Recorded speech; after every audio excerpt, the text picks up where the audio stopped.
maxamed cabdi boosh waxa uu barnaamij soo saare ka yahay Home Cable TV oo ka mid ah telefishinada loogu daawashada badan yahay uguna caansan geeyiga Soomaalida. maxamed waxa uu kuliyadda xiriirka caalamiga ah iyo diblomaasiyadda ka diyaariyaa jaamacadda New Generation, waxaana uu si kooban u sharaxayaa isbeddelka aqooneed iyo horumarka dhanka waxbarashada ay ka sameeyeen muddadii ay jaamacaddan dhiganayeen. طبعا isbeddelku wax jiraya dee suxufigu faham buu yeelanayaa adduunyada iyo siyaasadeedu say tahay, falanqayn buu samayn karaa. markii hore waxa laga yaabaa wadda inuu Hargeysa iyo meelaha Somaliland inuu ku koobnaa, marka dabcan faham baan u yeelanay wax badan adduunyadu maanta say u socoto, siyaasadda dunida loo jaangooyo, sida nidaamyada adduunyada ka dhisan ay yihiin laga soo bilaabo Shiinaha ilaa iyo Argentina say adduunyadu ay tahay. marka faham badan waan u yeelanay. markii maxamed waxaan weydiiyay ma jiraan wax guulo oo la taaban karo oo ay aqoonta jaamacaddan bixinaysa ku soo kordhisay gudaha dalka Jamhuuriyadda Soomaaliland. qofku iska soo gali jiray xisbigu ku beeri jiray, dabadeedna ama xisbigaas u xilkaan jiray ama xil dawladeed baa loo magacaabi jiray. faham siyaasadeed oo badan ma lahay, waayo dee siyaasaddeenu dhaqan u baahay iyo hebel baa siyaasadda qofku iska xiisayay uu ku beeray.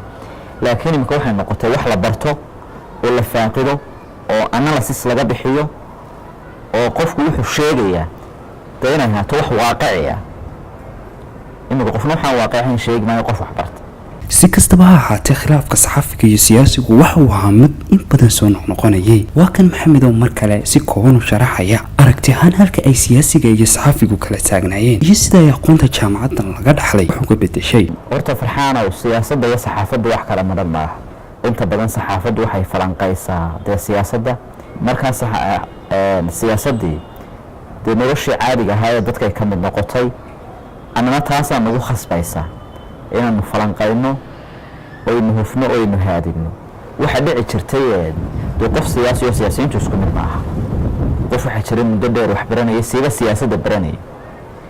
waxaa laga yaabaa markuu qofkaa wariyey ninkana waxaanu ka hadlay dee wuxuu soo jiray mana adduunya kale uu ka sheekaynaya. marka qoladii New Generation siyaasadda ka soo baxday ee saxafiyiinta iyo qoladii siyaasiyiinta dee imika isfahan baa jira, khilaafkii baa yaraaday, labadii qolob waxbaa la baray. jaamacaddan aad iyo aad baan ugu mahad celinay. isku soo wada duuduubo inta badan saxafiyiintu waxay xogogaal u yihiin baahiyaha bulshada. haddaba maxay tahay waxa cusub ee xambaarsan tahay weedha saxafigu? jaamacadda New Generation waan ku bogaadinayaa markii kuuliyaddan ay keeneen. waana jaamacaddii ugu horreysay ee Somaliland ka hirgelisa meel siyaasadda lagu barto. aad bay mahadsan yihiin.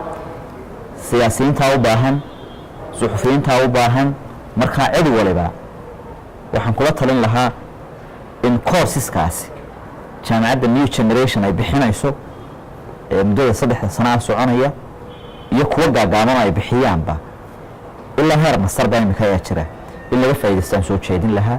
waana wax ummadda waxtar weyn leh oo nolosha dadka wax ka bedeli karta, oo fahanka adduunyada loo leeyahay imika wax ka bedeli karta, horusocod iyo horumarnaba wax keenaya. waana ku bogaadinayaa jaamacadda New Generation waxay soo kordhisay ee faa'iidada leh ee imika muuqanaya.